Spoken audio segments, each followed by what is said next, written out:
text me, don't call. You're listening to Lighting the Void Radio.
Text me, don't.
Say in your mind, say to yourself,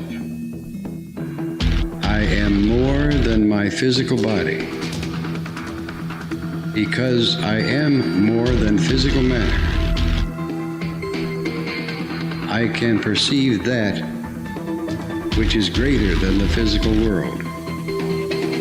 I deeply desire to expand to experience, to know, to understand, to control, to use such greater energies and energy systems as may be beneficial and constructive to me and to those who follow me.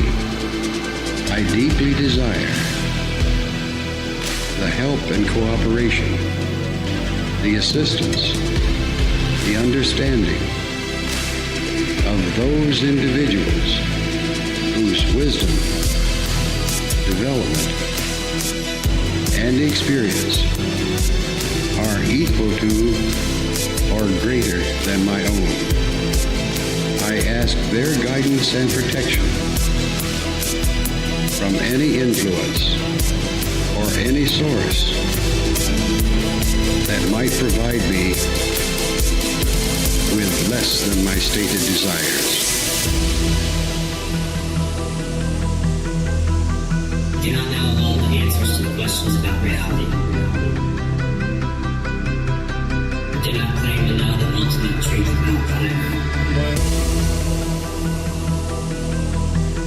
I seek that which has been made hidden as a part of a family of explorers of consciousness. I'm the void one.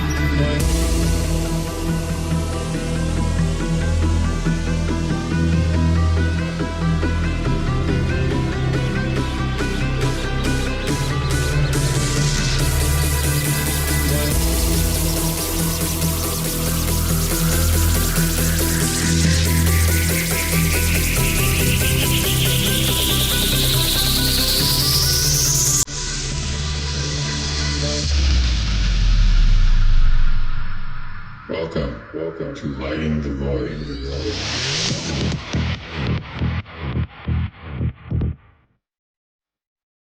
Broadcasting live from a shack on a hill in the Mossy Creek bottoms of Cane Creek, Arkansas. This is Lighting the Void live here on the Fringe FM. And tonight, I got some really, really good news. Well, for the shack at least, I got some really good news. And I got some other pretty good news too, but we're gonna finish off this book and then we're gonna test it. That's what my favorite thing to do is, right? Like anytime we get presented with information, it doesn't really matter what it's about, right? Like anytime we get presented with information when it comes to the occult, esoteric, fringe stuff, astral travel, whatever, we got to test it, man. You know, no matter how it's presented, we got to see if it's real. What's up,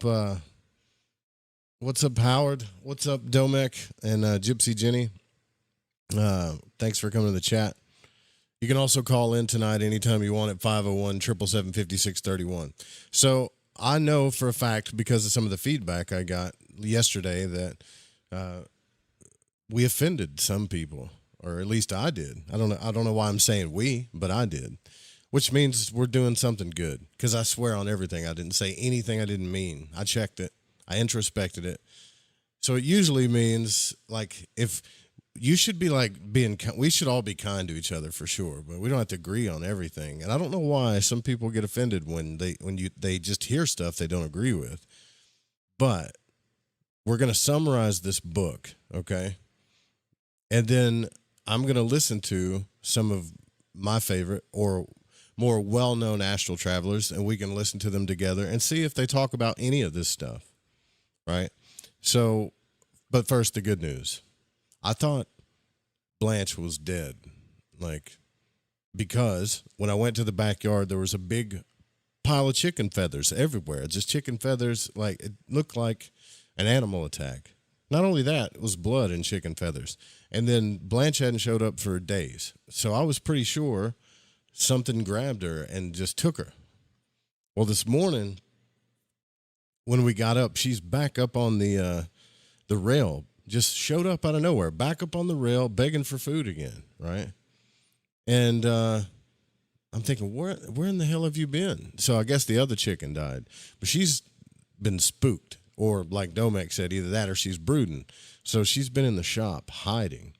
Like, just staying there for days. Whatever it was spooked the hell out of her.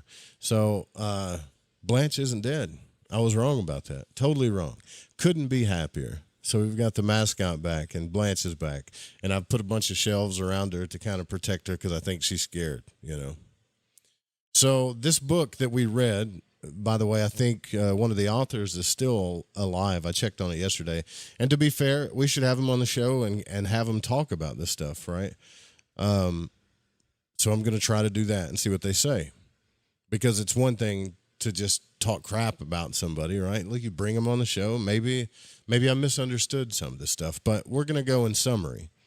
So after we finished the book, the main topics were the realms themselves. So it's quite clear that there are genuine areas of reality which you can experience by going through the process that we call astral travel, right?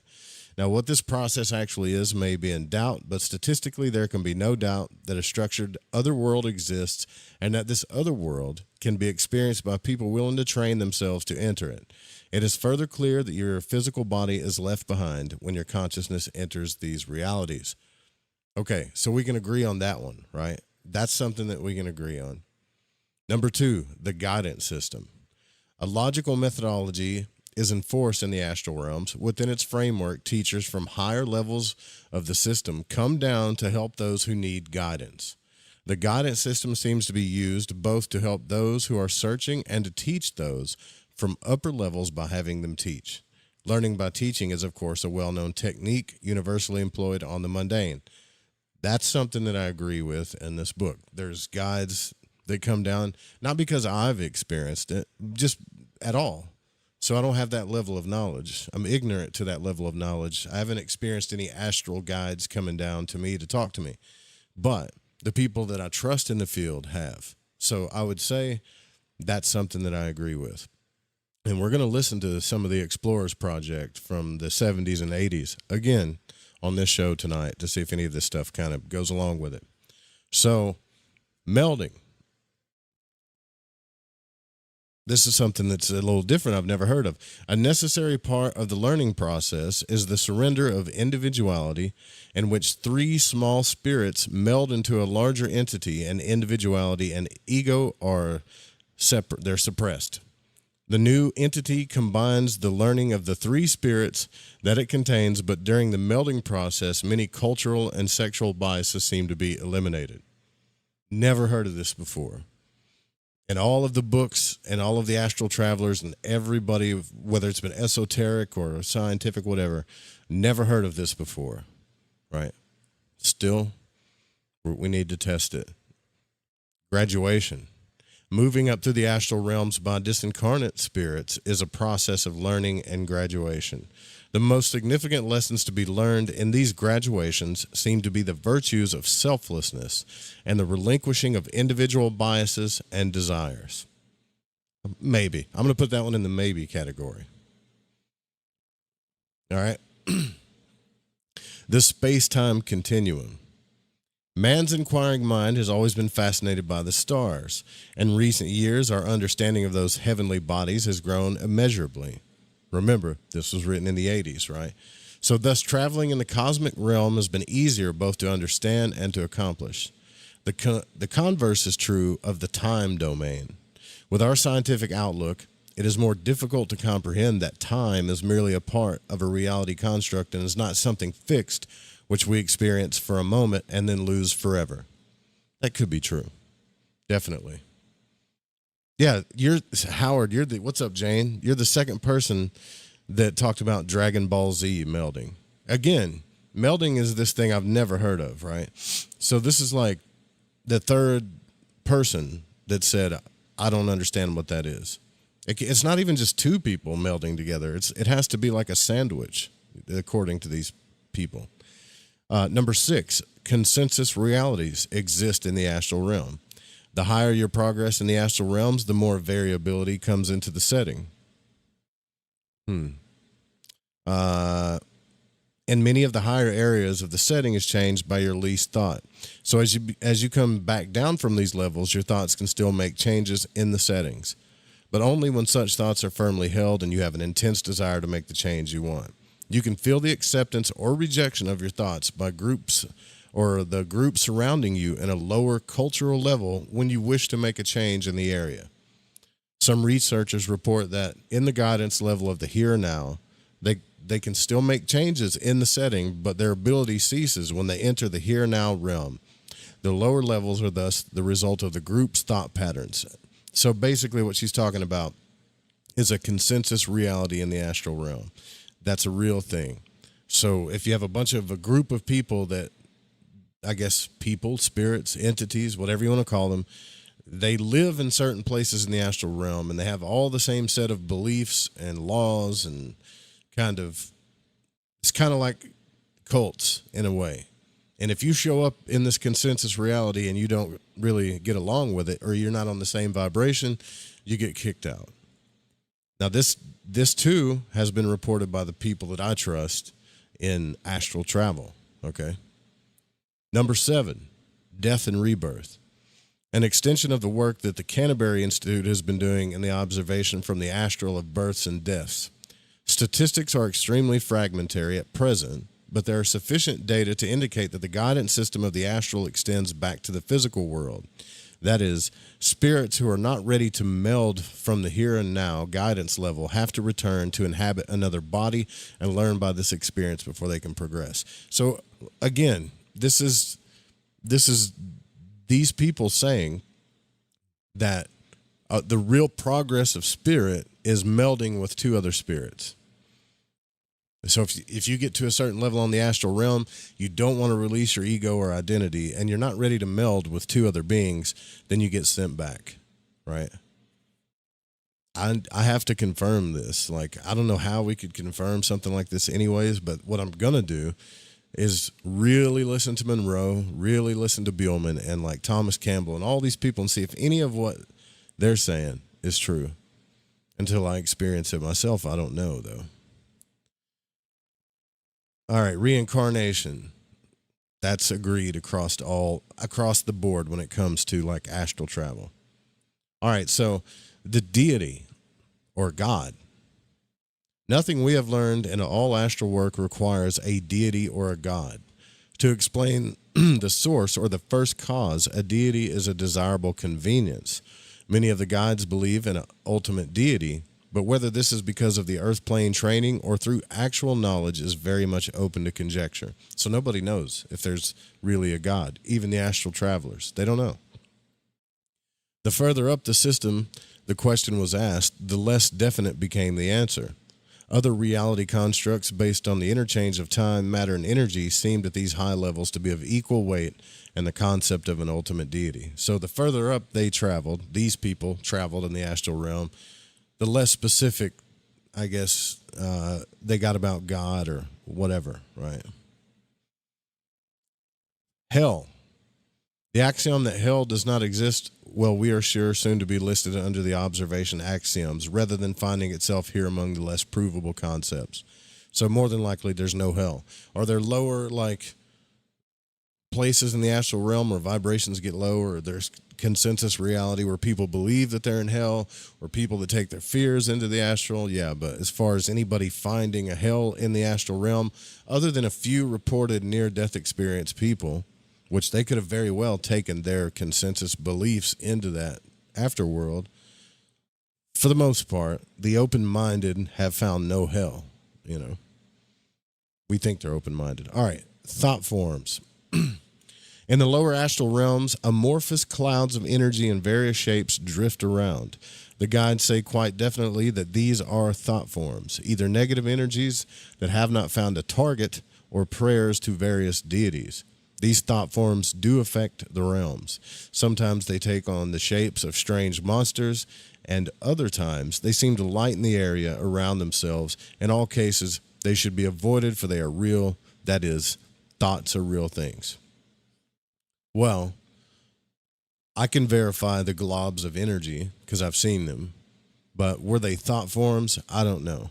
I narrated a book called Thought Forms by C.W. Leadbetter and Annie Besant on Audible, if you want to listen to that. I think thought forms are a real thing, but I don't know for sure. All right. A possible reality construct. Let's listen to this.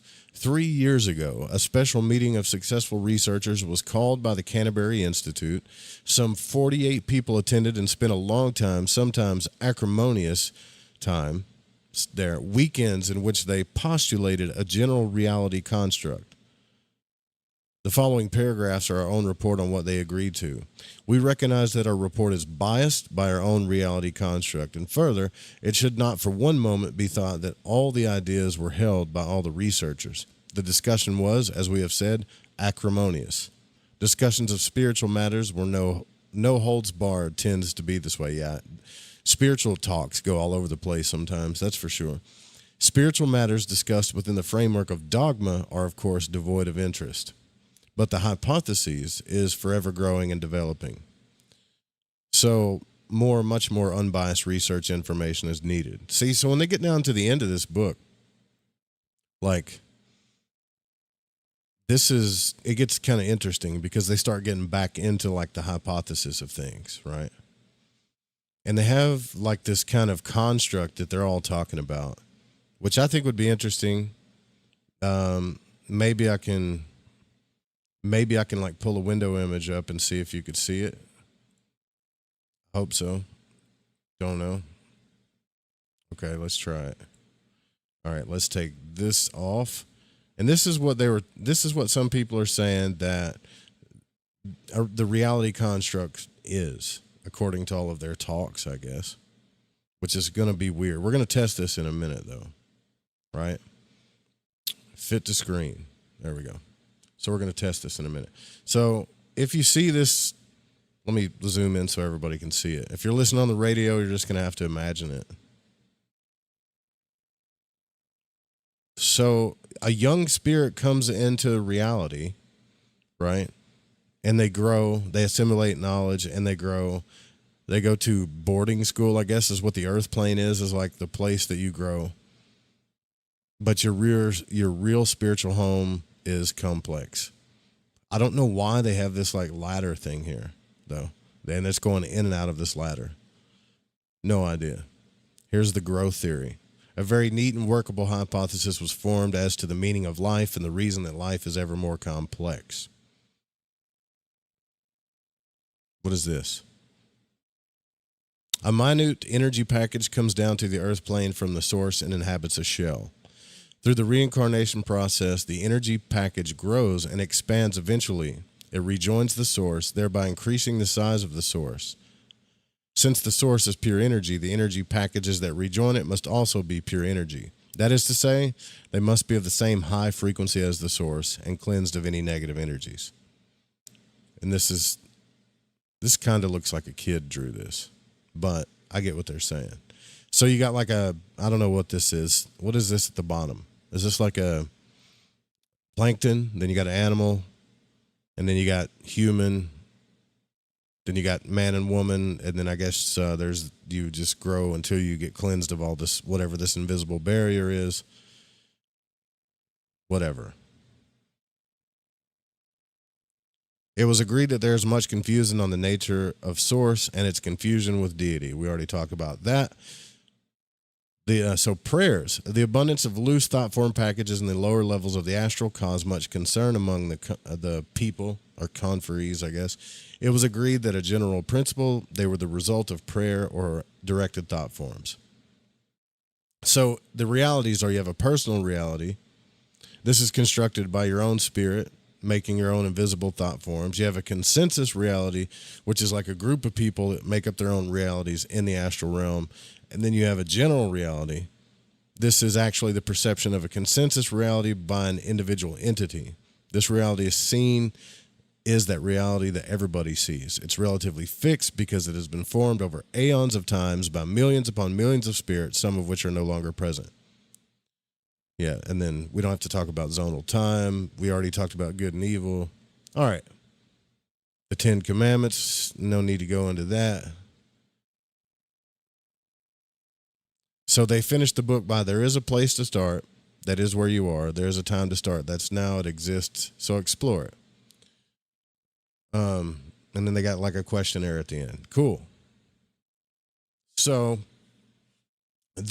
what we need to do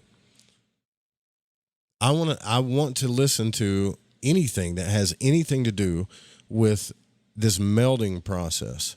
Now, again, I research this stuff every year. Like right now, I'm re-listening to the Robert Monroe books on Audible because I take in the information better by reading it. I've got other people reading it with me, but you can go to archive.org and listen to the really old school Explorer projects when the Astral traveled. You can listen to all these tapes, and I've yet to hear anything of like anybody talking about melding with two other people. I don't know why I'm obsessed with this melding thing. I can't get over it for some reason. It's bothering the hell out of me. I think I hate to say this, but I think it's completely made up. So here's one. It's called The Levels of Human Consciousness. Let me look at the year this was published. I don't know what year this is. I'm pretty sure this is back in the 80s. And this is Thomas Campbell, who we all know. Robert Monroe he called him, I think, T or something back then, because I guess he didn't want to identify himself. But we know him now as Thomas Campbell, the NASA physicist who created a whole other entire institute and wrote My Big Toes. Fascinating guy. I trust him.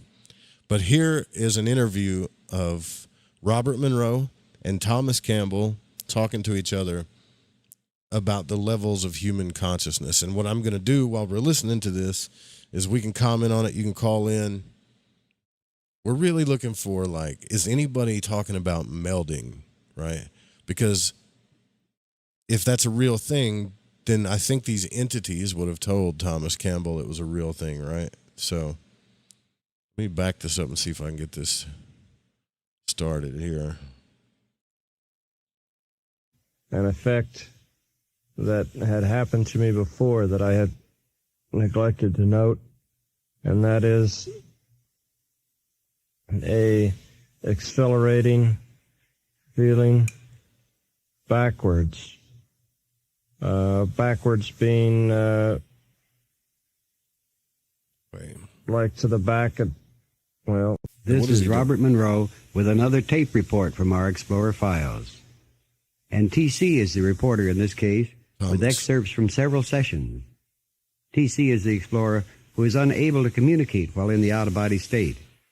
Therefore, he returns periodically to his physical body so he can speak. Here is a series of such reports. On the way back to resume communications, I noticed an effect that had happened to me before that I had neglected to note, and that is a accelerating feeling backwards. Backwards being like to the back of, well, to the back of the head, kind of. Maybe the way I'm lying now would be to the north. Hard to really... Oh, man, I hit the transcript and screwed it up. I was hoping I could download the transcript. Sorry about that. And I apologize about the audio, too, because it's from the 80s. So I don't know. Not much I can do about that, right?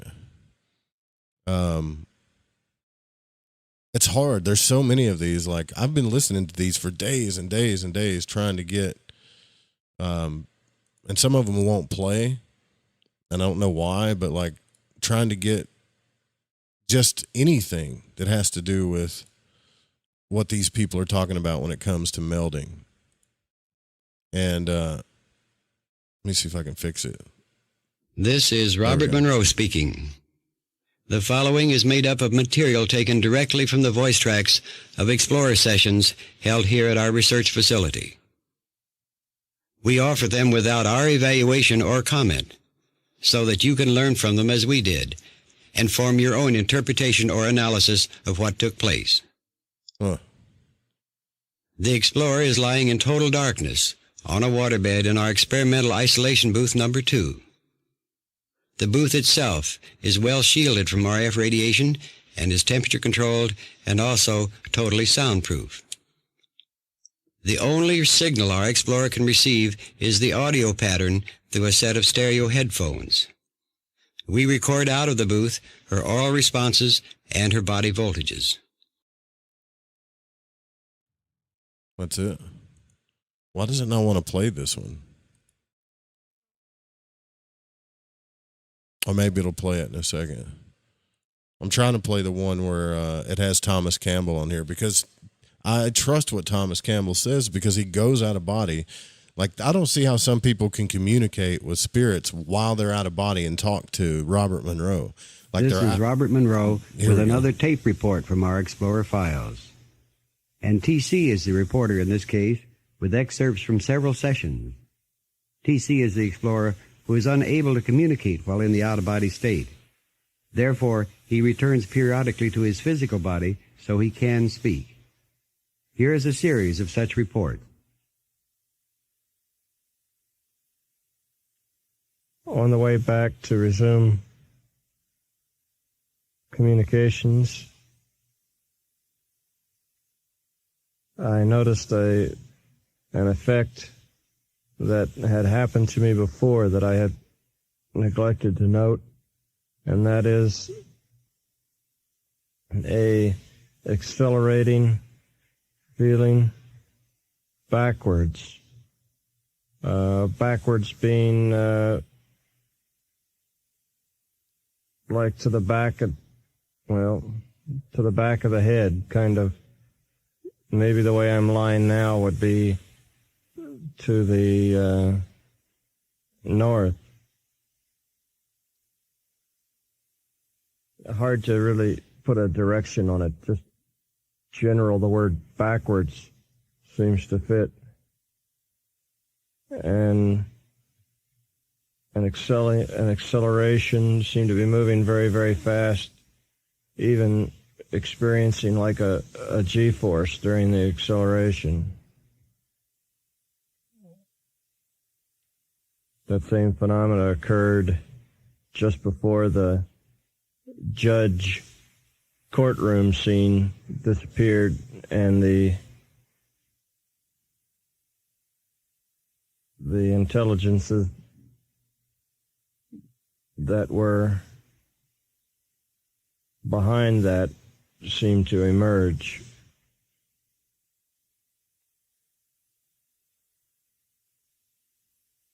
Why are entities showing him a courtroom scene? That's kind of weird.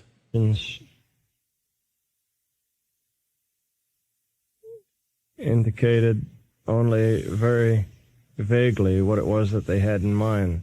They seem to have been given almost the job to work with me, and I tried to pinpoint what work with meant, and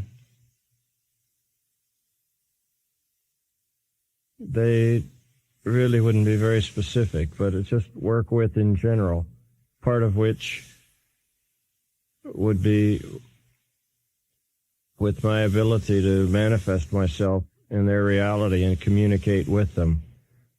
Some of the work would be on that.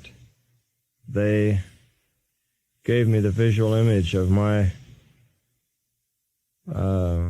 situation as if I'm standing in a doorway with my reality, or with physical matter reality on one side and their reality on the other.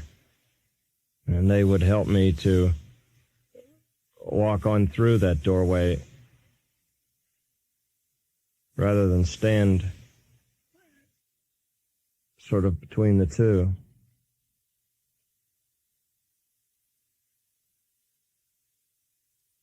All right. So entities are giving Thomas Campbell a choice. It's like when he goes out of body, he's talking to these people, and they're whatever he's talking to. We don't know, man. It could be like it's definitely not God, right? I don't think.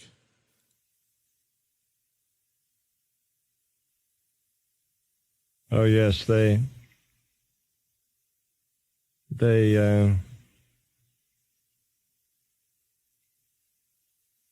chided me some on my inability to remain perfectly steady in the communications and within their reality, like I really should be able to do better.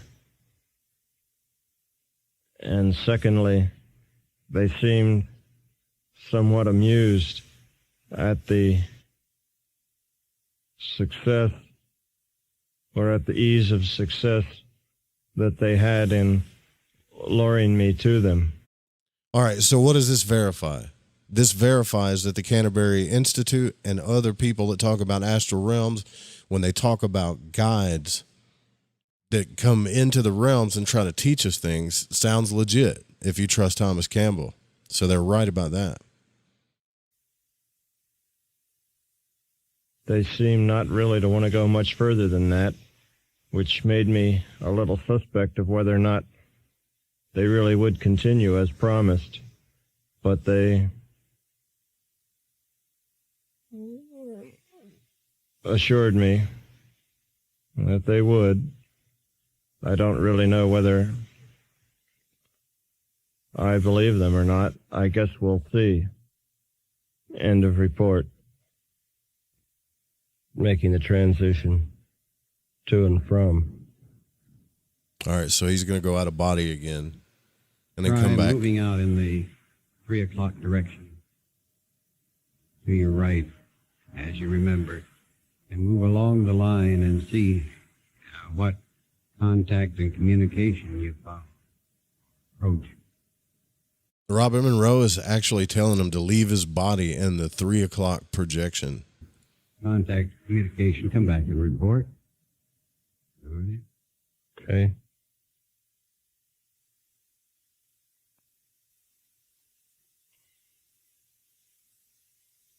Time lapse 3 minutes. Not having much success establishing a meaningful communication, a great deal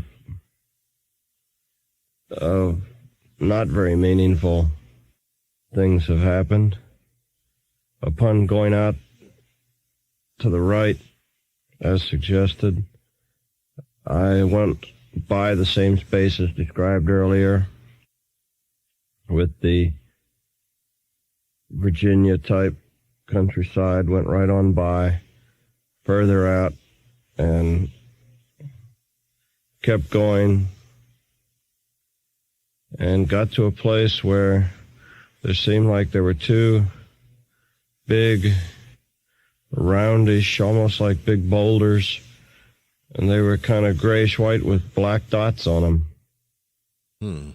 And out in that area, the pulsations started to get much stronger, and as long as my consciousness stayed there, pulsations were very strong.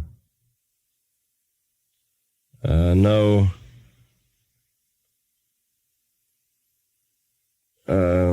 cognitive kind of communication could be made, though. It just seemed like an anomalous piece of space. I couldn't get any conceptual or verbal information. So then I tried to reestablish contact with sources of last Tuesday. And this is what like actual astral travel and conscious exploration is actually like, you know. It's not all about aliens and Anunnaki and lovemaking. It's almost like surfing, you know. When we watch surfing, we see these people hitting these waves and tunnels, and it's all exciting looking, but most of it is just actually getting out of body and then actually getting to something and communicating with it. It's not as woo as the, you know, we're being presented to it like on the internet. It's work. Start. And a few words or sentences, a few ideas would come across, and then I would be back here again. It didn't seem to be very steady. After having made numerous attempts, I thought a long enough time had gone by, so I came back to report. Very good. Now start at the 12 o'clock spot, directly over where your physical head might be, and begin moving down from 12, around 1, 2, 3, down to the right, very slowly. And I want to hit pause and then Think in your like mind talk, that you but desire I'm afraid it won't communication. play again. with sources who have knowledge of the planet Earth. That would be so If you cool. make communication, establish contact, then determine what you can and then record. How cool would that be to have like Robert Monroe sitting next to you, telling you exactly what to do and how to talk to these entities, then come back and report to me? Dude, I'd do that forever. I have found a source willing to communicate, does have some knowledge of Earth. It's very quiet out here today. For some reason, almost like a holiday. Everyone's gone. Everybody's gone. It's like the Twilight Zone, dude. Anyhow, did find one source,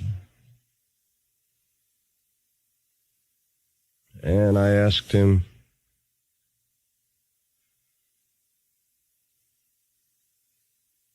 if he could provide information of some sort of device, some sort of technical thing that would enable me to demonstrate the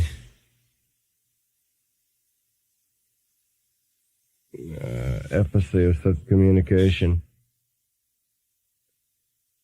And he wasn't too interested in that idea. He said, if it's devices you want, then go study your own science. He said, if you come... Damn, what a You jerk. come here to learn about the things in this reality or in this realm. If you want devices, then go study your own textbooks. Essentially, I then said, well, such a device would carry a great deal of influence and weight in convincing others of the validity of these communications. And his reply was that he really wasn't concerned with convincing others of anything, that he really had no... Yeah, so I think we've heard this before. So this entity that Thomas Campbell's talking to has told him, I don't care if the people on Earth believe what I'm teaching.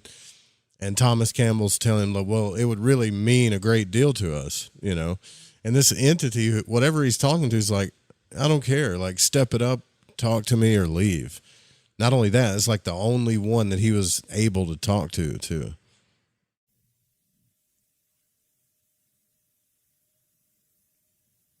I just good. pass him up. Ask him why it is so quiet where you have been exploring, first of all. Second,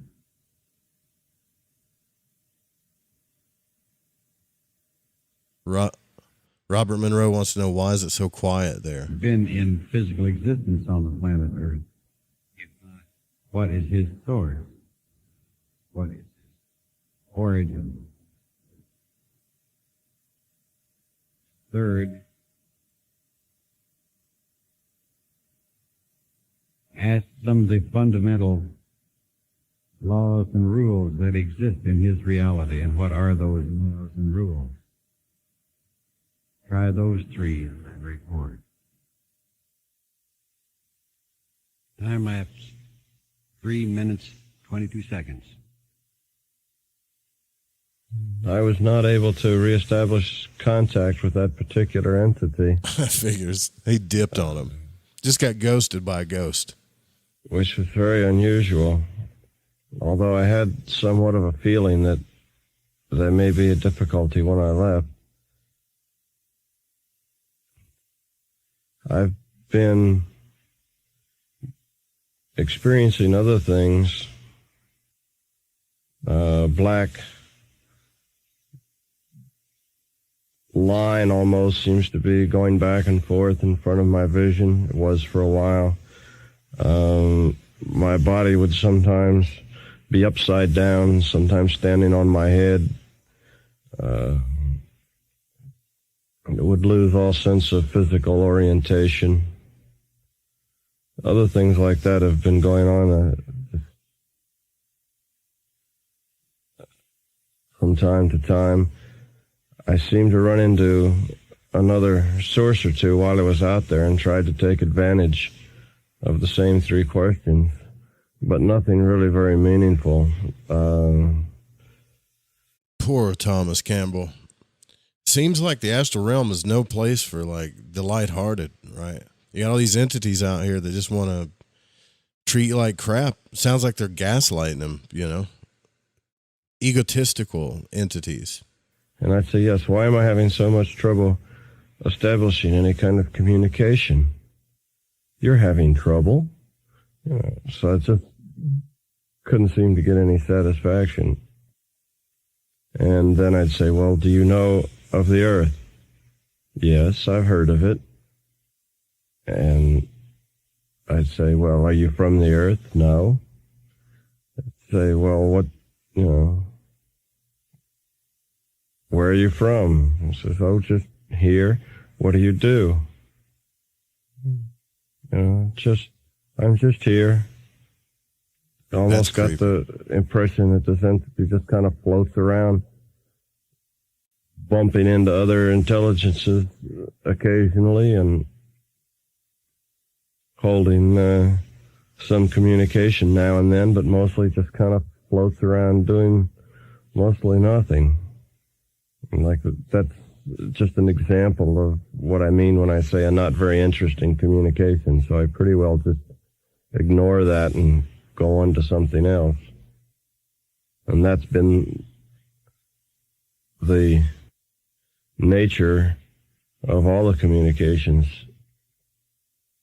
Maybe. Today. And not very Howard says maybe they got to meld more to yeah, I'm trying to see if they actually meld.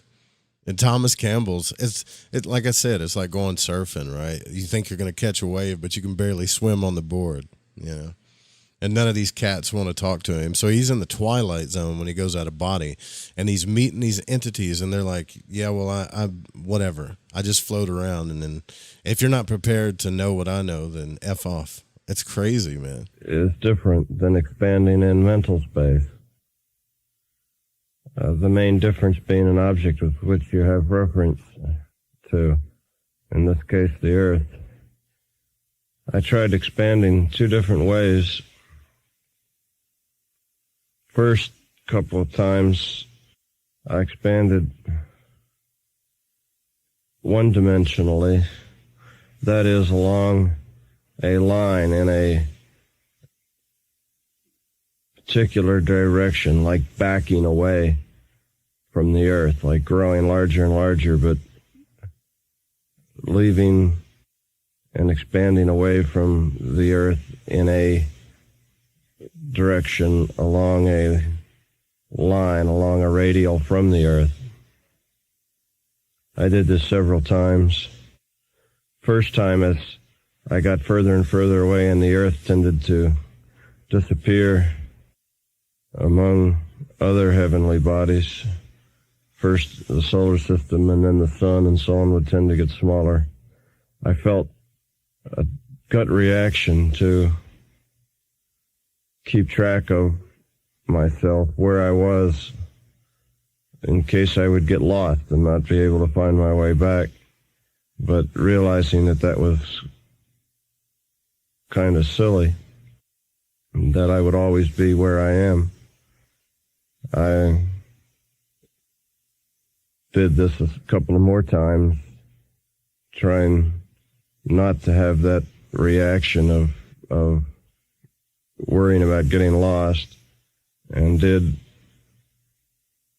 and was able to suppress that or conquer it, and moved way back off until the earth and the solar system, even the galaxy, was indistinguishable.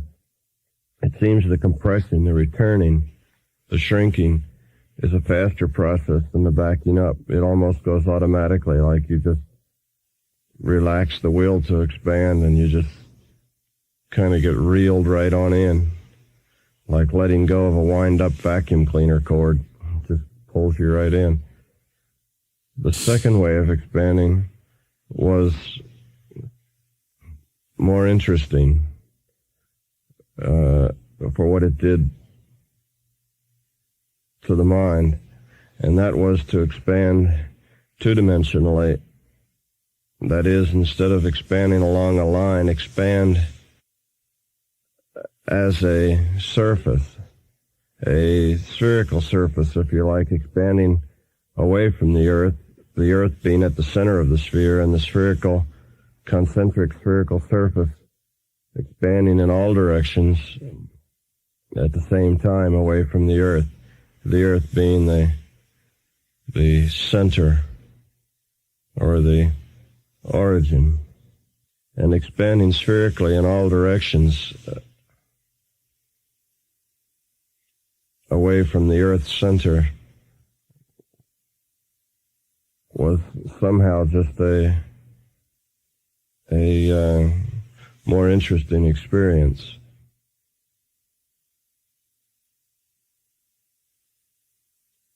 So listen, this is what I mean. Like when you hear people talk about, like they know so much about reality, or they're talking to Arcturians, or they know this from the 12th, 9th, 8th dimension. Like these are real conscious explorers doing the work back in the 70s, 80s, whatever.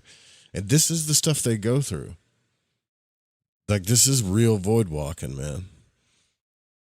It is fascinating. It seems like it's rough and it's hard for them to get through and break through these barriers, but it's still like it's super fascinating to me. Seemed to be traveling backward, seemed to change orientation. Feet were up and head was down. The changing orientation soon kind of stabilized, kind of an upside down position. I then went on to communicate and seemed to find the source of Tuesday a week ago, source to which I was lured. At least I believe it to be the same. I asked several questions.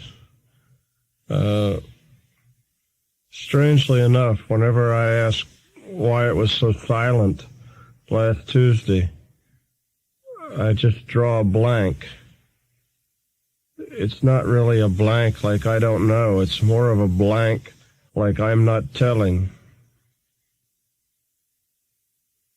But I never get an answer of any sort. If they didn't know, I would at least expect to get an I don't know. But I draw a complete, just blank. I asked about technical information, technical or scientific information on how we might be better able to control or manipulate energy, the kind of energy that we're utilizing in these communications, or any other kind of energy system other than those of which we are familiar. And it was very definite that such manipulations, or such energy systems that can be manipulated for power uses, for everyday uses. But the difficulty in transferring that information seems to be the method of communications. I was shown a blackboard drawing or schematic, but the detail was fuzzy and not to the degree of clarity necessary to actually build from it. The source went on to explain that this is the nature of the communication, that it is conceptual in nature, and that a technical detail is very difficult to translate conceptually. That I could see the drawings of such a device only as a representation of drawings. The idea that such drawings exist and could be made is like the concept given to me, and then I see like a visual image of such drawings. But that's a far cry from giving actual schematics or engineering drawings, which the detail necessary for such a device to be built. So the basic nature of this telepathic conceptual type communication seems to be a barrier to passing quite specific information. I don't really understand in my own mind exactly why that's so, but that seems to be the general gist of what was said. But when I said, well, you know, what do you want to tell me? Deliver a message. I didn't really get the feeling that he was there to instruct like a professor. Or at least if he was, he didn't seem to take the opportunity to do so. It seemed to be more that the sources are there for us to query, rather than for them to deliver set, packaged information to us. Okay, so far, no melding, right? Thomas Campbell and Robert Monroe, I assume, are sitting in the Monroe Institute back in this late 70s, early 80s. They're doing, I haven't found anything on melding yet. I need you guys' help. I'm just saying, right? So there's a lot of stuff here. I want to find out if this melding thing is true. Now, if you're just tuning in, which I see some of you have, melding, if you go back and listen to the other shows, you'll understand it. But the melding is the idea that when our consciousness gets to a certain level in the astral realm, that we give up our ego identity and meld with other people, at least two other people. And they were very specific in this other book. They were talking about a guy and a girl, where a guy and two girls, or two guys and a girl. I think it's made up. There's so much information to go through in this gateway project. Like, I couldn't do it in 300 radio shows. So all I'm saying is, for those of you guys that can't support the show, like by donating or Patreon or whatever, listen to some of these with me and report back if there's anything that you hear about melding, right? And you can find exactly what I'm listening to at archive.org under the Monroe Institute, called the Explorer Series, which there's hundreds and hundreds of recordings of people going out of body and supposedly reporting to Robert Monroe. Tonight, I'm re-listening to some Thomas Campbell stuff because I trust Thomas Campbell. There's people that go out of body that you're listening to on here that kind of seems like maybe they're making some of it up. I don't know. But even Robert Monroe says, I'm not here to say if they're telling the truth or not or whatever. Basically what I'm saying is I'm so fascinated by this Dragon Ball Z melding thing that, like, I need your help. If you get bored, you could listen to some of the stuff while you're riding down the road or whatever and see if you find anything that has anything to do with melding. All right. So we gotta do the ad thing on the Fringe FM, take a short break. Hey, it's shorter than most podcasts. There's only one every night, okay? But we got to do it so that we can play what music we want. Anyways, we'll be right back. Stay with us. More Lighting the Void coming up live on the Fringe FM. I'm your host, Joe Roop. We'll be back.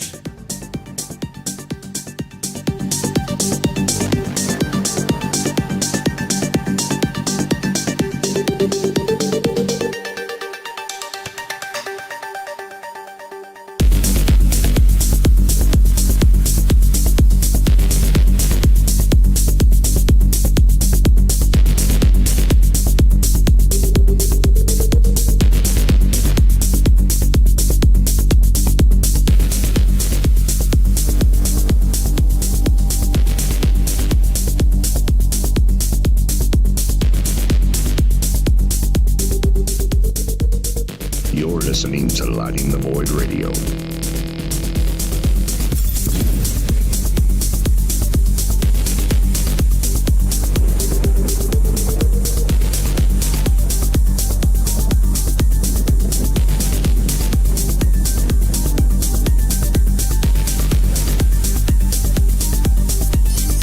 In your face, all over the place. We're online 24/7. 24/7. You're listening to the hottest internet station. Hey, this is country music singer and void walker Jason Benoit, and when I need my fix on the world of magic and the capabilities of the human consciousness, I listen to Joe Roop right here on Lighting the Void Radio. Hi, this is Kronox from Belgium, and you're listening to Lighting the Void with Joe Roop.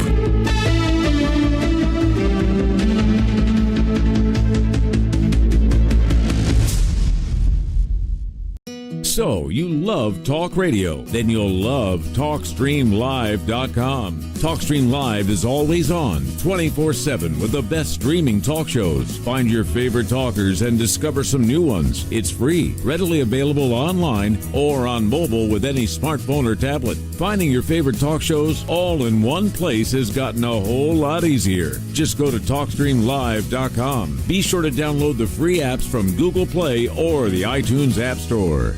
This is Rev Dan Lopez from Spiritual Warrior Today Radio, and you're listening to KTLK, The Fringe FM.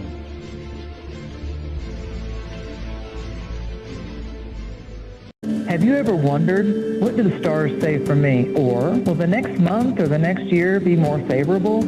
How about, are our two signs compatible? Each month, at the new moon, you can ask these questions live with me, your astrologer psychic, Mary DeCina, along with host of Lighting the Void, Joe Root. Join us at the new moon for Cosmic Conditions. We look forward to working with your energy.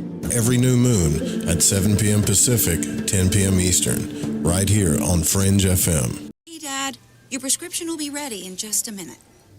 Hey, Dad, your laundry will be ready in just a minute. Hey, Dad. Dad, your lunch will be ready in just a minute. Hey, honey. Why don't you take a minute? When you help care for a loved one, you give them as much time as you can, making sure they're safe and comfortable. But it's just as important that you take some time for yourself. At AARP, we can help with information and useful tips on how you can maintain a healthy life balance, care for your own physical and mental well-being, and manage the challenges of caring for a loved one. Because the better care you take of yourself, the better care you can provide for your loved one. Thanks, Dad. Thank you. You're there for them. We're here for you. Find free care guides to support you and your loved one at aarp.org/caregiving. That's aarp.org/caregiving. A public service announcement brought to you by AARP and the Ad Council.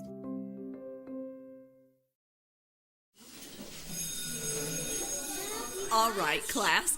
Let's hear what everyone did this weekend. Jill? Well, I raised my older sister to a big oak tree. It was at least 100 years old. My mom said I must have set a record or something. And then we went down by a stream and pushed They ever up on change this these commercials? huge They can't hear rock me on the radio, and saw all but of these Jesus. little minnows swimming around way below us. And then I rescued my little brother from an evil slug king who was guarding him at the bush fortress. And my sister and I brought him back to our super twig fort for safety. And then we all laid out and told stories until it got dark. And the Big Dipper led us all the way home. Awesome. Where were you, Jill? Yeah. We went to the forest. It's not that far away. Anyone want to come this weekend? Ask your parents to take you and your friends to the forest this week 3, and find a fun, 2, 1, adventurous year. blast off! Here in Mission Control, the Flight Operations Director commented that he felt like one of the saddest features of our modern world is being a product of rather materialistic Broadcasting from Forest Tower Studios, all the way from the Deep South. Now, here is your host, Joe Root. You're listening to Lighting the Void Radio.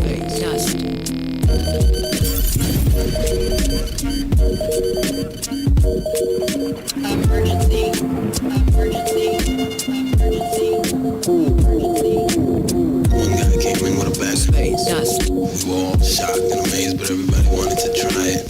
So we all smoked. Didn't really get too high on it. We got a little giggly.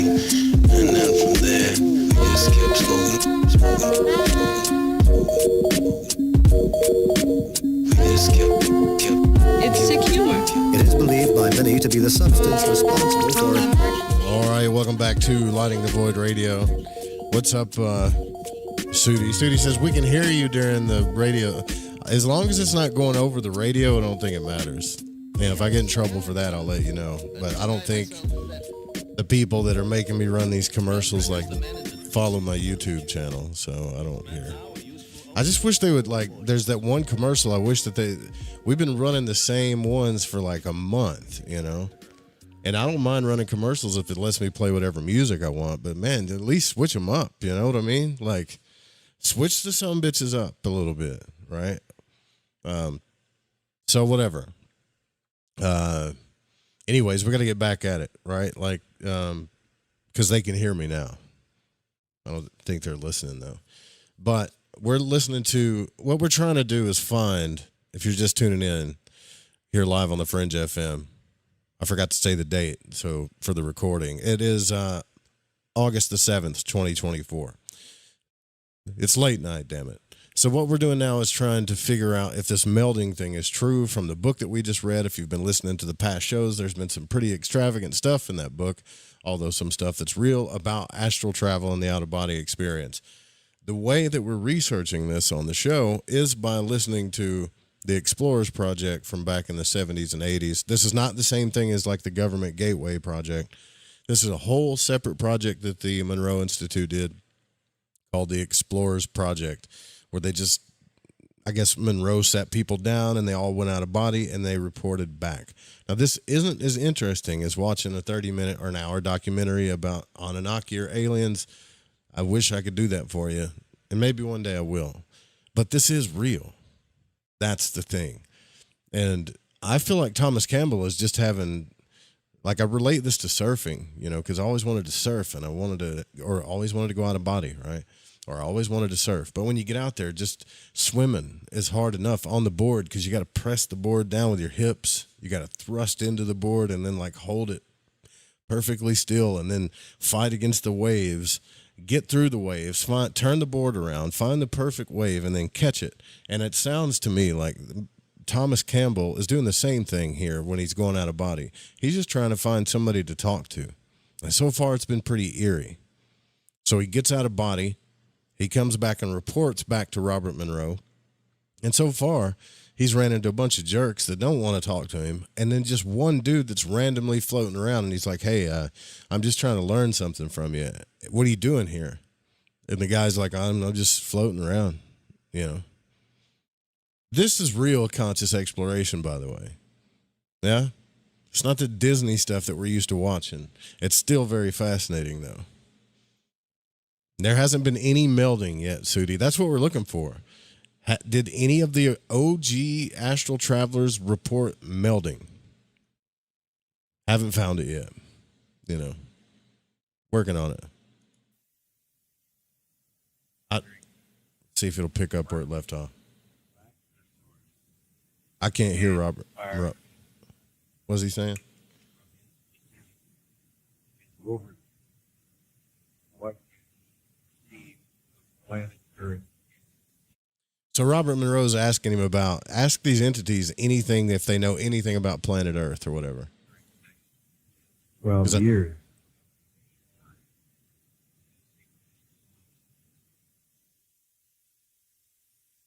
Terrible audio. Lapse time 255.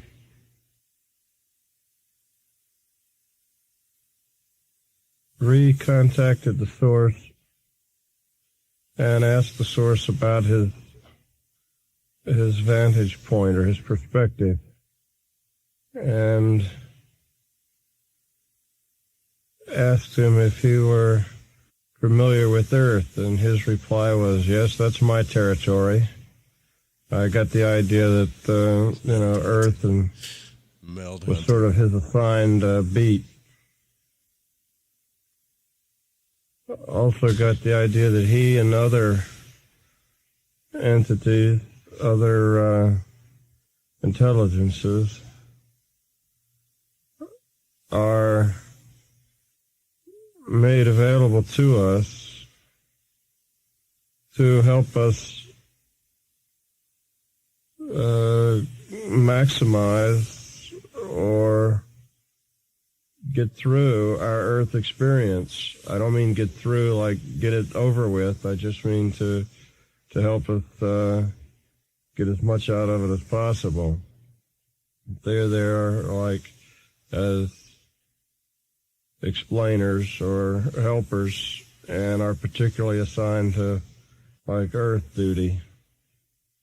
I then asked about the geological conditions in the next year, and he picked that data up from my mind and knew that that's what I was thinking about, and his reaction to that was, I didn't know that information was available. And I kind of got the idea that he was surprised that this information had been given out, had been released. Time to turn over and get your recording, your cassette turned over to the other side. Start the other side now. It'd be cool if we could find anybody that has these tapes. Like these cats are sitting in like back in the 80s with a little tape recorder with the big fat red button. I'm old, but some of you are from the 80s. Just, well, what did you see? Nothing fancy. Turning the tape over. I had one of these when I had actually had a jukebox, the big one with the 2 tape decks. You know what I'm talking about? And now we begin the second side of the cassette with TC reporting again from another session.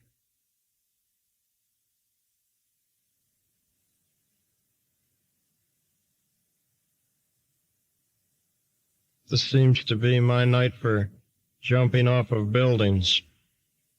I started after going to 10 by finding myself on top of the parking garage in Charlottesville, getting up on the edge and leaping off, whereupon I found it quite easy to fly. At first it seemed to be daylight in Charlottesville. I don't know whether I was behind time or ahead of time. It was a nice sunny day, but I desired to get to present time, in which case it suddenly turned night. I went home, followed the streets to get home, so I wouldn't have so much trouble locating the house from above. Went into the house, through the roof, was in bed. I tried to communicate with her. Nope. Manifest my presence. She was sleeping. Then I tried to work on her health, gave her some green energy. And then the sort of a dual presence started to creep back into my mind, where I was also aware that I was here as well as there. Then the scenery changed. I was in some kind of building, some sort of structures. I seemed to be moving through them. All of a sudden I came to the edge again of like a balcony, went right on over the edge and started to fly again. That's so cool. This time I settled down in what seemed to be maybe an art gallery or a museum, except I was inside an exhibit. It was a big modern art exhibit that was three-dimensional. And I ended up inside of it, stepped through it, and walked on into this area. Nothing much seemed to be going on, so I thought I'd come back and report. I want to learn about these energy balls, too. Dr. Stelianos Teschlis used to say he could do certain things with colored energy in the astral realm, too. So. And experience. I can't hear what Robert Monroe's saying. He's telling them to do something. I visualized blue, green, and purple in many different shapes and patterns. At first, they would stay only a fraction of a second and then be replaced by other patterns. Particularly green triangles, blue circles, and purple rectangles. But the thing that stayed and the pattern that persisted was sort of a marble, what I would describe as a marble swirling kind of pattern, with the blue and the green and the purple kind of mixed like the swirls in a piece of marble or maybe oil in water. I moved through this color. Actually, it sort of reminds me of a rug that I used to have that was those colors, with a swirled pattern. Moved through those colors, the first 2 or 3 times, and didn't experience anything at all. The next time I went through, I entered on the other side of the color into what seemed to be a city. It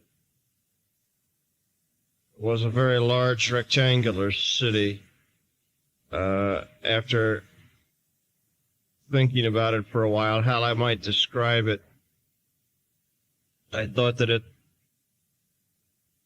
its bulk and heaviness reminded me of the kind of structure you find in Washington, D.C., in the area where all the government buildings are. Oh, man, he just went through a portal. Not old buildings, but big, immense buildings, concrete and marble, sort of like post office kind of imposing structures. I then came back and went back again and found myself under a dome. Strange. It's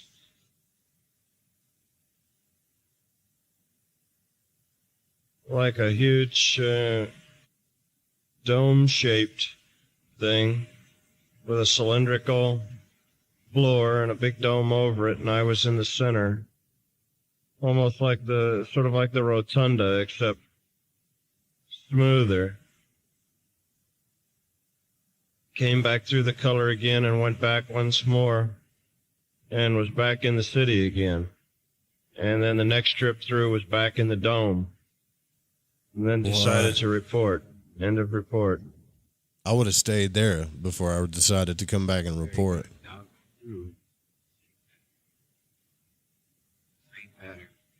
And look for an intelligent constitution. So Robert Monroe's telling him to go out in the exact same pattern that he left and look for look for somebody, contact something. I seem to have some difficulty this time keeping my mind focused where I wanted it to be focused. I would all of a sudden be someplace or have some kind of very clear and stark visual imagery, and then I would realize that I wasn't doing what I wanted to do, and then I would all of a sudden be back here, and I'd start off again and end up someplace other than where I was trying to go and come back here, and after doing that maybe 6 or 7 times. I was successful going back through the colors. Although a strange thing happened in that as I was thinking over and over in my mind, the colors blue, green, and purple. After I finished saying purple, a voice said to me, and red. And I'd say blue, green, purple. And a voice would say, and red.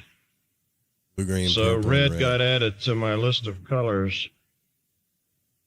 Then I saw the colors more as stripes, mostly horizontal kind of stripes. And the red was in there with the rest of them. Not exactly horizontal stripes, but something like that. I tried to get more out of that particular intelligence. And when I did, I got a very clear picture of a man, of a face, kind of large, stretchy mouth. I don't know just quite how to describe him. It reminds me of one of the professors of physics at the university. He had a large, stretchy mouth. Creepy looking something. Larger, or a large mouth, I guess. Like a large funny, mouth thick bass. lips.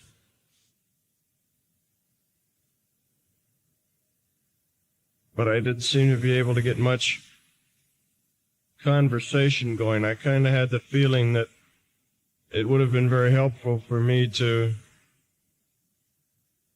have a particular avenue to investigate rather than just kind of wait for him to bring up the subject. End of report. Go and recontact? Well, I expect so. Monroe's adamant on him trying to contact an entity or a being. What relationship, if any, does he have to our activities? Second question is how can he help our activities? So far, no melding yet. We haven't found any melders yet. Relationship with any of us. Direct. Where's that? 4 minutes 12. This time the return trip was very easy. Part of what was giving me trouble before was that when I would come back to report, my eyes would begin to burn. And while I was reporting, my eyes would burn. Then when I would stop reporting and go back, my eyes would stop burning. This happened the first few times, and it took maybe 5 minutes or so after the reporting had stopped before the eyes stopped burning. But this phenomena seems to have stopped, so without the eye burning distraction, I was able to go right back to that source without difficulty. The source seemed to be very familiar with us, I guess us at the lab. This was not the usual kind of source that I run into. It just seems to be passing through. And like you bump into the stranger on the street.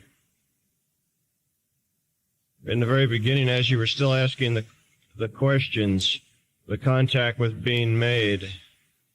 And it was that immediate, and it was very strong. Anyhow, he seems to be a person or an entity whose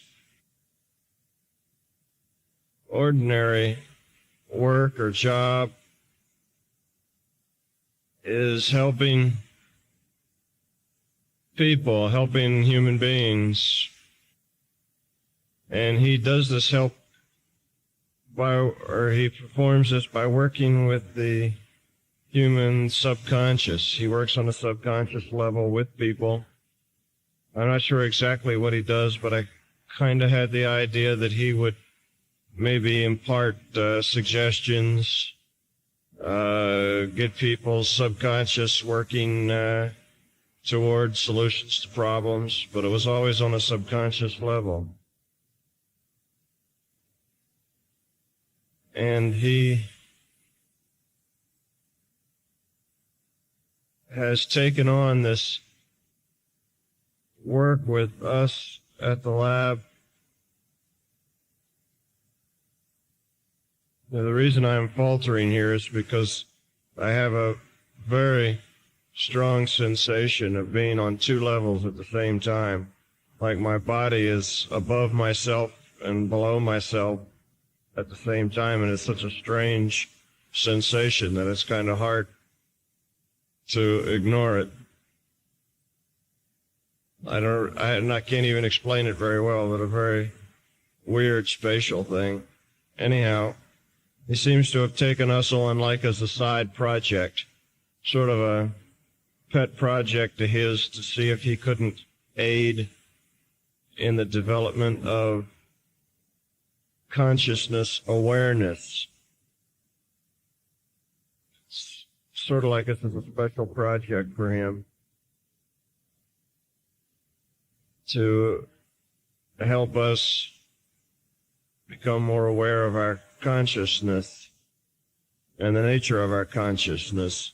And the thing that we can do to aid in this process, of course, is just logging more hours, more practice, putting in more time, right on, exploring the consciousness in a regular, methodical, I guess is the word, in a methodical way, regularly. Somehow just the number of hours or the amount of time spent in the process seems to be important or very fruitful.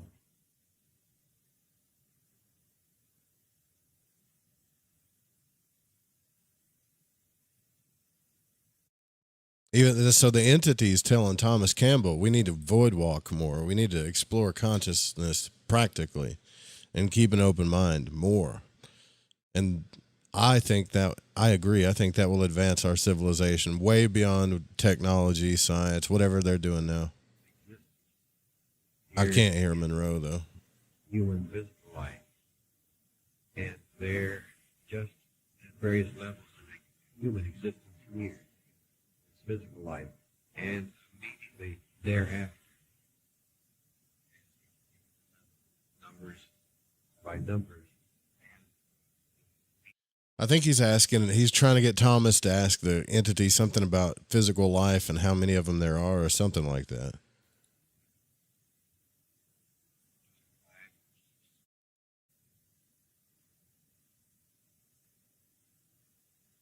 Oh, old tape recorders, you know. I didn't really understand the question, but I heard what you said quite clearly, so I thought maybe the source would understand the question and put the question to the source about the levels of humanity, numbers, and I guess what the numbers meant or what the different classes were. What does it all mean? And I received a reply that goes something like this. The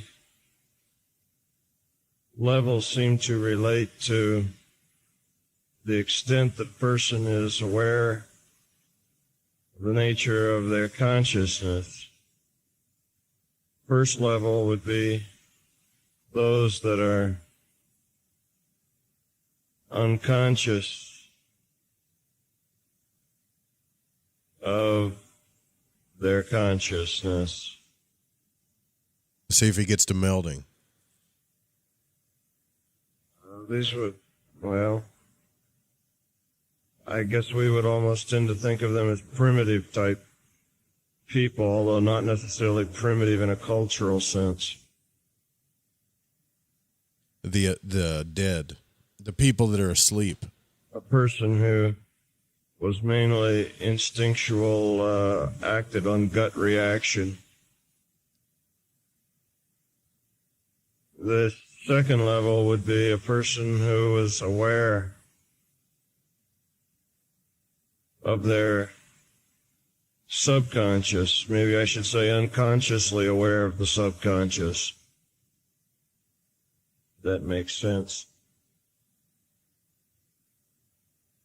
And the third and last would be that group that was consciously aware of other levels of consciousness, or consciously aware of the subconscious.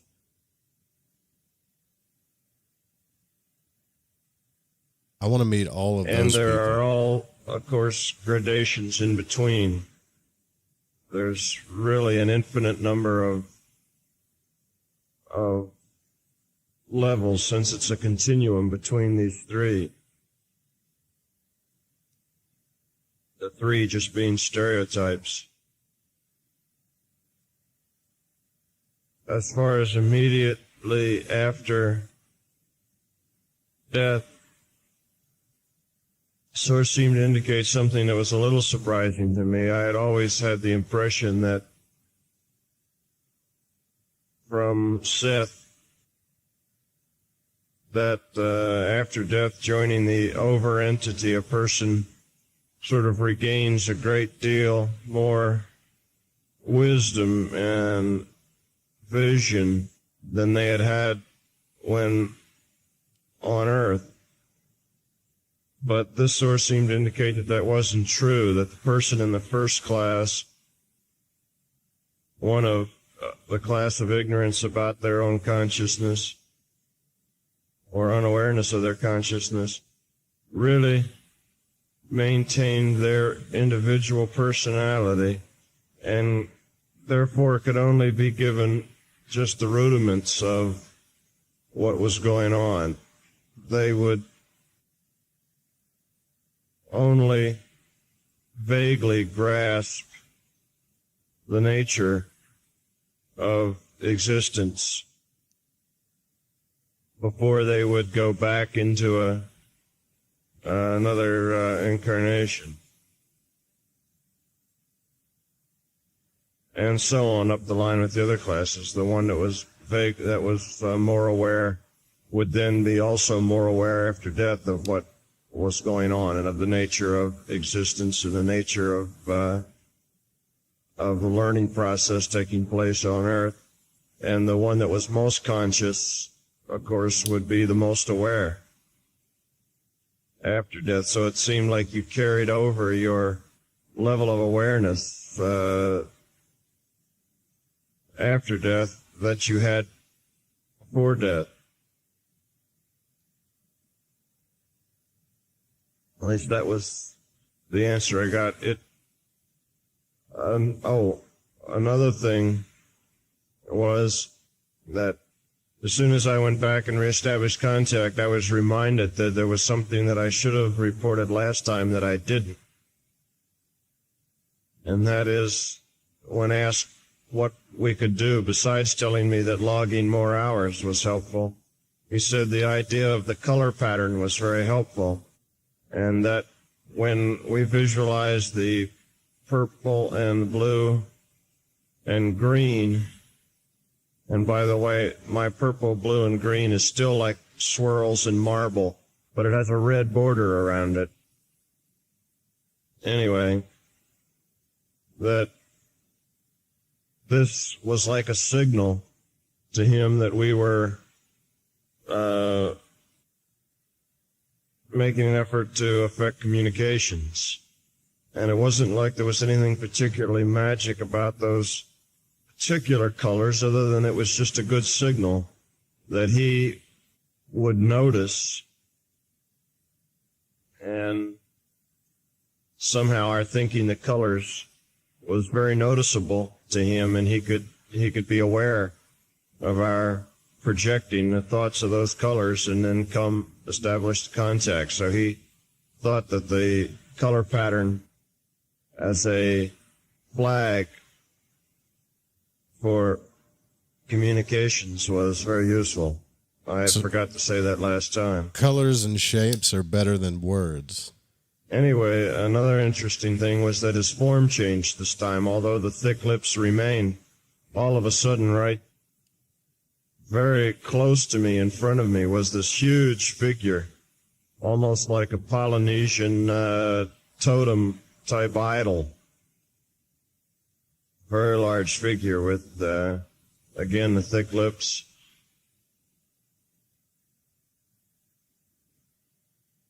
Though the form had changed, I definitely had the feeling it was the same entity.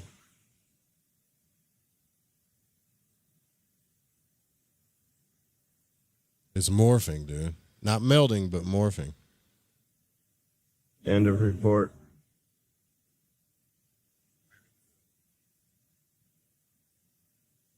So Thomas didn't say anything about entities melding together, right? Like,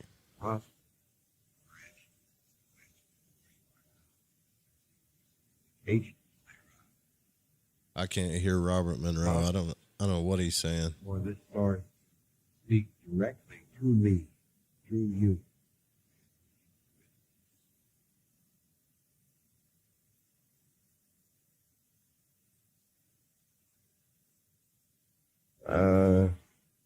Yes, it is well within the ability of this entity to talk through me. In other words, this is a possibility. It does not seem to be practical right now because of the nature of my consciousness, nature of my awareness. It doesn't seem the match or the fit or the synchronization or whatever it is that needs to take place. The maybe intensity of identification isn't yet such that this could be done very easily right now, but that's how you know you can trust Thomas Campbell right there, because Robert Monroe's like, just channel it, you know. And Thomas Campbell's like, no, I can't do that. I'm not at that awareness, or it's just going to mess up the message, you know.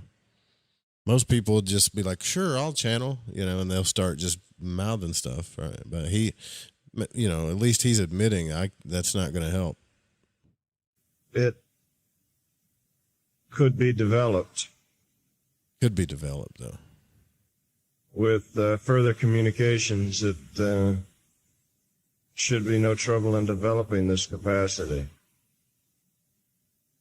But it doesn't really exist as a practicality right now, though it does exist as a possibility. Then offer your thanks for the communication. Or God, I'm so jealous of this, man. Somebody needs to come to me and figure out how we can start an institute like this, you know. Do we need a physicist? Do we need like someone like Campbell?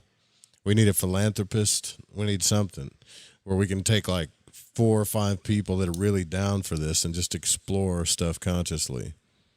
He even said it right there. That's the one thing that's going to get us to where we need to go. Like, we can't stop doing this, you know. It seems like we like to teach as humans more than we actually like to explore the truth, you know. Anyways, that's the end of that one. So if there was going to be a time that Thomas Campbell talked about melding, I'm pretty sure he would have talked about it as he was talking about when people die and then they reincarnate and stuff. But he didn't say anything about it, right? So we got communication with non-physical entities. Let's see. We don't want to go backwards in this conversation, right? We want to go forwards. No, we already did that one. What about, I'm looking for something that might resemble melding.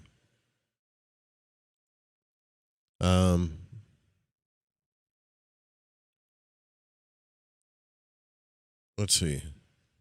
Maybe energy and the physical body, physical existence, perceptions of form, or breaking through barriers. What is This that? is Robert Monroe, and welcome to another Explorer Tape session. Again, we return to ROMC, this time for a special study in consciousness. I don't think this is Thomas Campbell. I think this is somebody else, though. Pick it up. ROMC has just completed moving into Focus 12 and then begins in this new form of translation.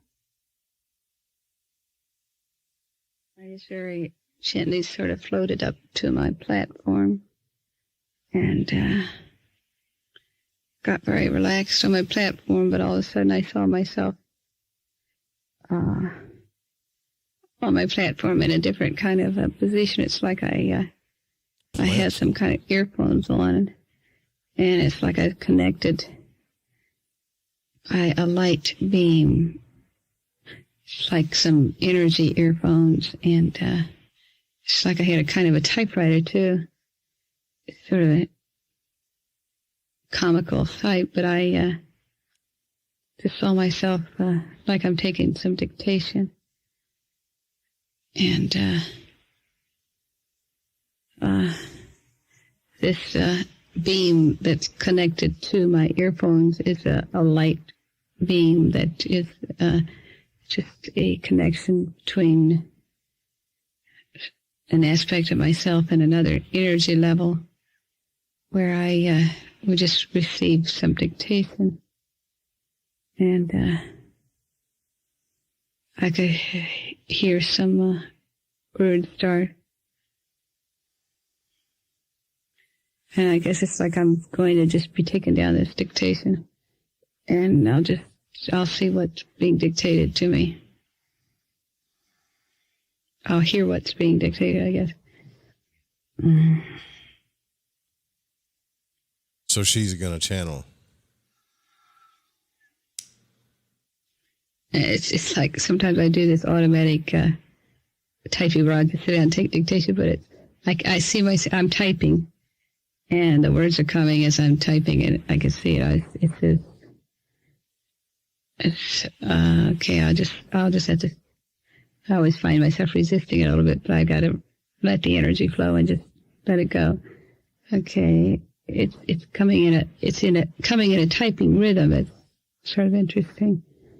And the words are coming like this. We are speaking through this method as another form of tapping in to the consciousness level of this energy being to help her to interpret some of the experiences that have been taking place in her level of consciousness. We would like to speak on the nature of consciousness and to interpret the experiences which have been happening. It is important to describe to this entity the nature of these experiences to help to clarify the overall purpose of the journeys that are taking place. The learning can take place on many levels through experience and also through the knowledge that is interpreted through these experiences. Sounds like And Seth speaks, doesn't it? Soul and energy form is being taken through the lessons as a part of her own growth and her own levels of understanding. But it is also a method which is helpful in the growth and understanding of others. Therefore, this is why the specific experiences and lessons are done in many different forms, because the learning process is a... I can't deal with this. I'm sorry. I can't deal with the speak and spell thing. It's going to drive me crazy. I'm going to put the link in the chat if you guys want to hear that one. The live chat. There you go.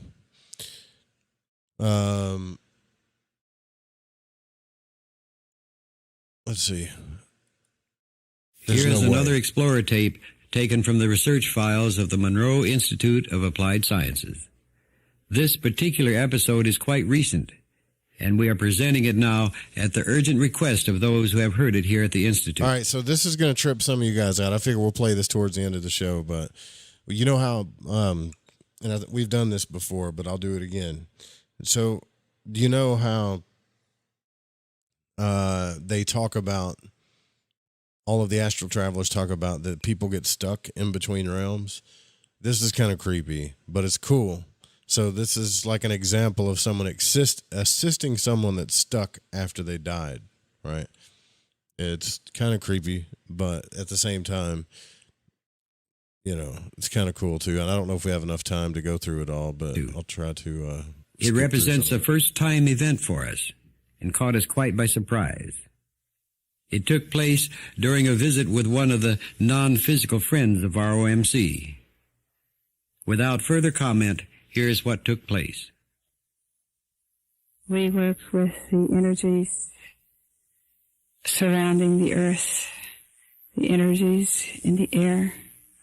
We work with the energies of the sun, and we work with very continual fluctuation during the process in the energy balances.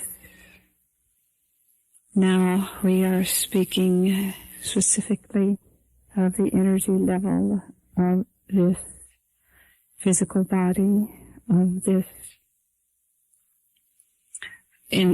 entity who is willing to let us transmit through her.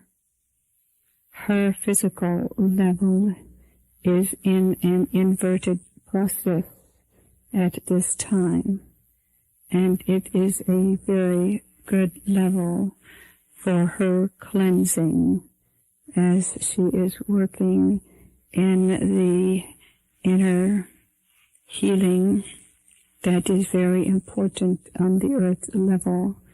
It is a process that all fast forward this. And a very important aspect of not only healing but to prolong the physical life. A human or a physical body that has a regular fasting period throughout the lifetime. All right, fasting works. But working out into the universe for what we need to do. We need the full aspect of energies. However, what we will do, and this will be a very important session for you, because this is a follow-up to what we were speaking of in our last session. We spoke to you of the tie-in between the earth level of souls that have been in the earth and have stepped out of the physical body, but are very close to the earth. And in many cases, these souls are not aware that they are no longer in the physical body. That's trippy. However, these souls need help. there are many, many millions of souls that are surrounding the earth in the feeling that they are still in their physical body and are locked into a time zone. And it is necessary to some way to penetrate their time zone, to relate to them individually and talk with them and help them become aware that they are no longer in the physical body. There are different processes to take and different methods, and the sensitivity of the person that works with these souls is very important because it is a type of a counseling session. It is important to help this soul be aware of the fact that they are no longer in the physical body, and therefore it is okay first to allow the soul to express themselves as to where they think they are in the time zone, to relate their situation and their personhood as they know it, and to first to express themselves fully as to their time level and the nature of their situation. And then as you can talk with this person and go into their reality and relate to them, and they often will relate to you out of because you are in the earth level, they are thinking they are still in the earth body, and therefore you can relate to them much more clearly than anyone from our dimension because they are not aware of our presence. We send levels of light and energy continually into their thought forms, trying to penetrate and trying to get through to them. But often it takes someone from the earth level to make them aware of their situation, and then they can see the light. And if they realize that they have dropped the body and have died in earth terms, then we can take over and take the soul onto a level where we can help them to recuperate and then to get them adjusted into their new vibrations, into their new situation. All right, so y'all got that? So this entity is like speaking through this lady, talking to Robert Monroe, that like, hey, I'm about to show you something, but you have to be like really sensitive to these souls because they don't know where they are. They think they're still human. They don't know that they're dead or they're confused. And so if you're not sensitive to this and you're not empathetic to people to begin with, you shouldn't even be doing this, right? Like, so I'm pretty sure that's what's about to go down here. I'm going to try to each fast person forward it is very special. Your level of energy, just for time purposes, and the lesson which we want to teach. Now, we are ready. Do you have questions before we bring in the lost entity so you can question so that you will be ready to work with this soul? If you have any apprehensions, do let us know. Or if you have questions where we can help prepare you a little further for this process, do ask the questions. I have one basic question. And that is that in any event, you still can remove this lost soul from the physical body of this entity. Is that true? We are in complete control of the energies of this lost soul as far as relating this soul into this body. This physical soul has worked with many of these entities before and has helped to release many. She is one who has a special ability and the right energies for us to work through. Her energies are very strong, and there has never been a situation or a problem because we have her surrounded with very special light, and the energy that comes in is locked into a special energy capsule. There is never a problem of a soul getting caught into this aura because we work very carefully. This is a very special process, and this is part of the lesson which we are showing to you. But we cannot relate to them directly because they will not perceive our presence. And that is the basis of what we need help on from the earth level, is to help the soul perceive our presence. It's the highest and the lowest, and those souls that seem to be lost in their lower levels are those souls that are locked into their very, very slow vibration, and therefore it is a matter of helping to bring the soul out of the slower vibration into other higher levels of their own being. Therefore, those souls that are lost, there are lost souls that are living in the body, and there are lost souls that are living out of the body, but there is no such thing as being lost in eternity. Prepared for this work because you... All right, here we go. Hopefully you got the gist of it. Now is a very appropriate time to turn over the cassette, and the event itself will be forthcoming. So take out your cassette and begin the second side. So I guess the entities need people from Earth to help guide these people into other realms, I guess, because they can't perceive them, is what she's saying.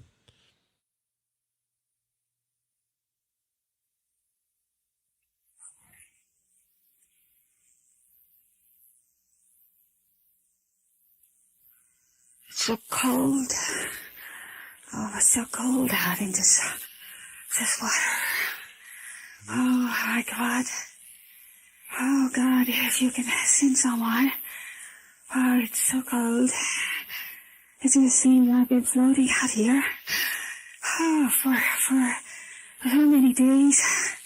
It's so cold, and I don't see any of my shipmates. But I can hear you. I can hear you. I can hear you. I can hear you. Who's calling? This is a friend, and I can hear you. It's Ed. Yes. Where are you? Are you floating? Yes, and I'm not far from you. Are you floating on a log? I'm close to you. The ship went down. It went down in the night. I've been floating out here. Yes, and I can hear you, and you can talk to me now. I can't hear you. Can you hear me now? Where are you? It's so dark. It's all right. I'm close by, but I can hear you if you talk. I've been calling for help for at least 12 hours. I lost track of time. What is your name? But there was an explosion. What is your name so I can talk to you? Patrick. Patrick? Patrick. Mm-hmm. Yeah. What? So good to hear a voice. I'm glad I can talk to you, Patrick. What happened, Patrick? I was in the kitchen preparing the evening meal, and all of a sudden it became very warm, and there was an explosion, and the next thing I knew, I was floating out in the darkness, and it was cold, and I grabbed a log, and I felt very alone. I haven't been able to see any of my mates. Mm-hmm. What is your address, and where was the kitchen? Where is the kitchen that this happened? Where was your address? It is in the ship that I have worked in for several years, and I am from my native country of Scotland, and I have worked in the kitchen of my ship, and this is my means of making a living. And I spend at least 9 months of my year on the water, which is my natural habitat. But I don't like to spend my time in the water. It is very cold, and I have a fear of sharks. I can understand that. What is the name of your ship? My ship, it is the ship, the Larabelle. It is a small ship, and I have been fortunate to work on the Larabelle for several years. We transmit lumber and other materials from Scotland across the bay to other countries where there is a need of materials. What port did you last sail from? Where did you just now sail from? What was the name of the port? The port. My mind is not clear. It seems we sailed out of That's Monroe checking the truth here. last time. What was the name of the port that you sailed out from this last voyage? Where you began this last voyage? It seems so long ago. My mind is not clear. We sailed. What year is it? It is in the 1879. And we sailed from Bar Bay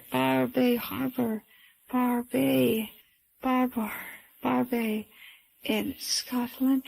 Patrick, what's your last name? O'Shaughnessy. Oh, O'Shaughnessy. Oh, yes, that's a good name.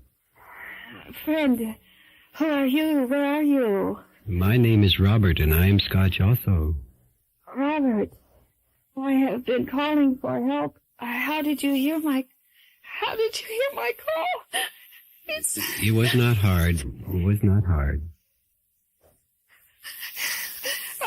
I'm sorry. I don't. Now, Robert, this is Robert speaking. And Patrick, I came to talk to you because you called and I came. So now you can hear me, and that's good. Thank you. It's so dark out here. I'm holding onto a log, but it's so cold, and I don't see any of my shipmates. I don't see the ship. It was dark when I hit the water, and I grabbed the first thing that I could. I think I grabbed hold of a beam. I called, and I haven't heard anyone heard your voice. I feel happy that you've answered. That's fine, Patrick. Where were you born? Where were you born in Ireland? In Scotland?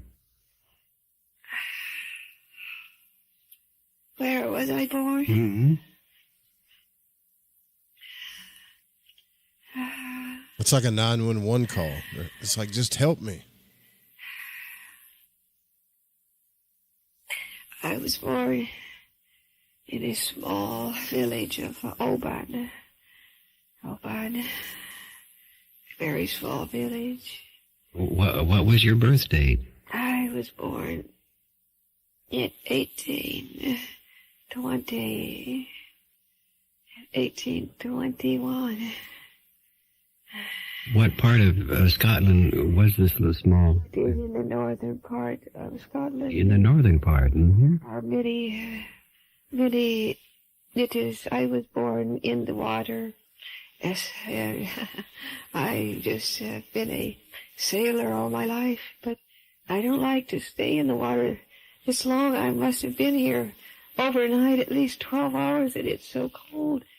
I really, can you help? Yes, let's see if we can get you out. Can you get me out of the water? I think we can. Where are you? I can't see you. Well, if you just listen to me very carefully, I believe we can get you out. Wouldn't that be nice? Oh, it's a very cold. It's cold because it's in December.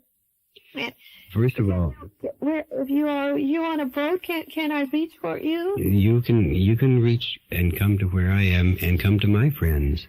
And one of the ways you can do this is, first of all, Is your mother and father still alive?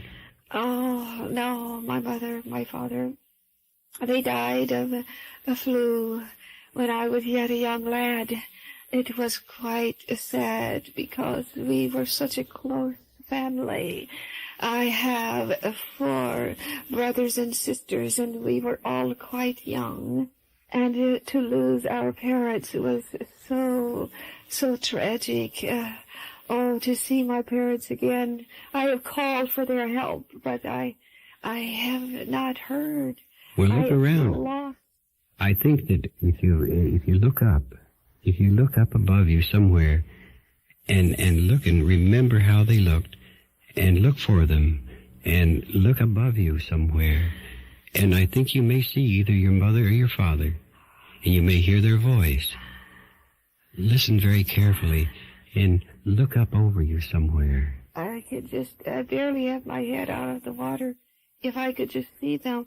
I think that I have been in a coma because I have seen flashes of faces around me, but I just know that I'm still alive, and I'm clinging to my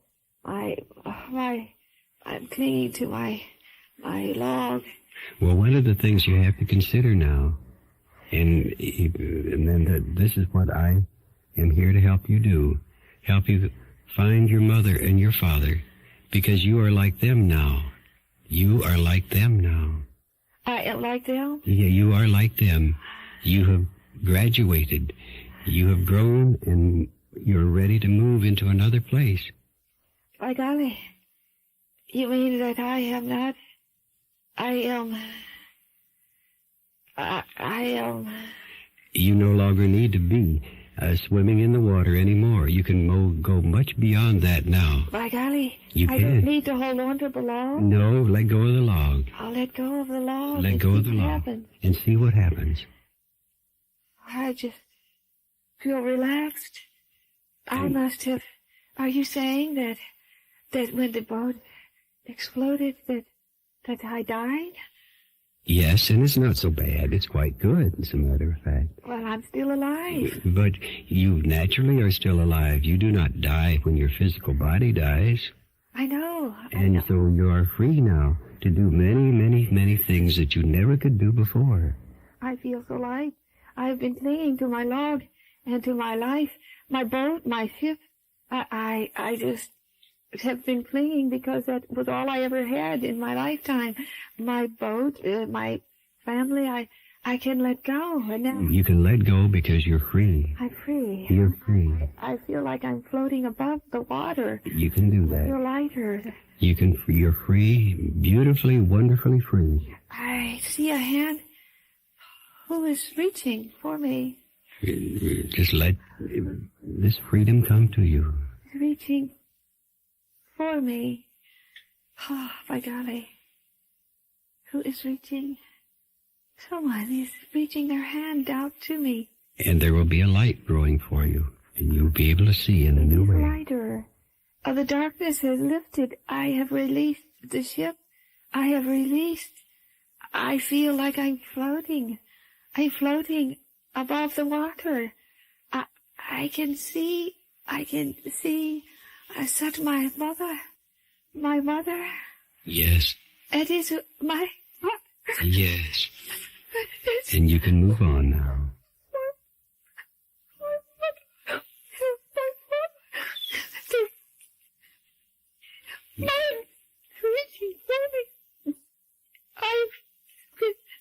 I have missed you so much.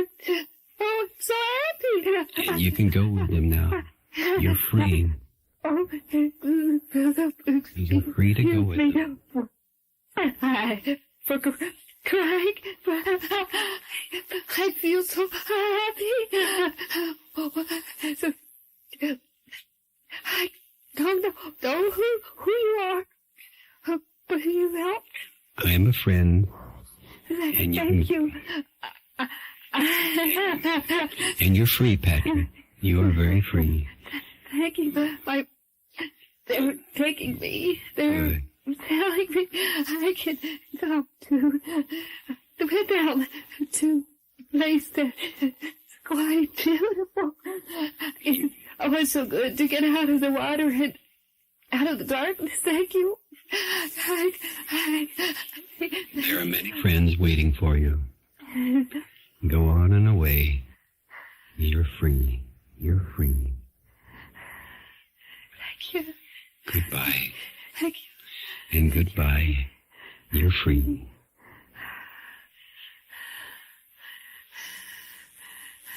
That must have been tough for Robert to do that. He sounds like he's a natural at it, though, doesn't he?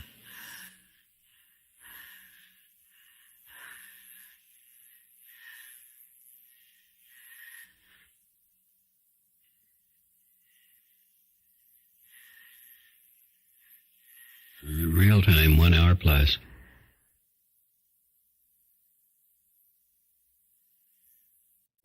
For not only for us, but for this soul.